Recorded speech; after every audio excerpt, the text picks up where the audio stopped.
Morning work out, evening work out, இது ரெண்டுத்துல எதுங்க பெஸ்ட்? அதை தெரிஞ்சுக்க இந்த வீடியோவை ஃபுல்லா பாருங்க. நம்ம என்னதான் எஃபர்ட் போட்டு ஒர்க் அவுட் பண்ணாலும் அந்த டைமிங் அப்படின்றது ரொம்பவுமே முக்கியம். இப்ப நம்ம மார்னிங் ஒர்க் அவுட் பண்றோம் அப்படின்னா அந்த டைம்ல நமக்கு கொஞ்சம் பசி இருக்கலாம். அந்த டைம்ல நம்ம ஒர்க் அவுட் பண்ணும்போது நம்மளால ஃபுல் எஃபெக்டிவா ஒர்க் அவுட் பண்ணாமையும் போகலாம். ஆனா ஈவினிங் அப்படி கிடையாது. நம்ம நல்ல ஃபியூல்டா இருப்போம்.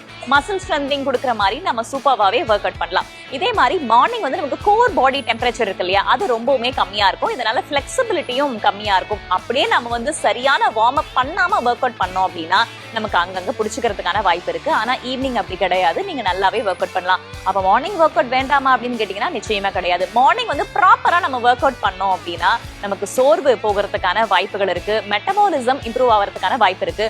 கார்டிசால் அப்படின்னு சொல்லப்படக்கூடிய ஸ்ட்ரெஸ் ஹார்மோன் காலையில தான் நமக்கு அதிகமா இருக்கும். அந்த டைம்ல நம்ம பண்ணும்போது ஈஸியா ஃபேட் பர்னிங்கும் பண்ணலாம்.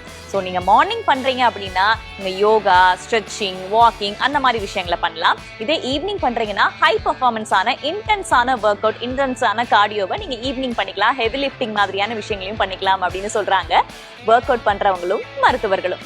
நீங்க ஏர்லி பேர்டா இல்ல நைட் ஓவலா அப்படிங்கறத கீழே கமெண்ட் சொல்லுங்க. இது ஹெல்தி டாக்ஸ் வித் வேதா. அறிவோம் ஆரோக்கியம்.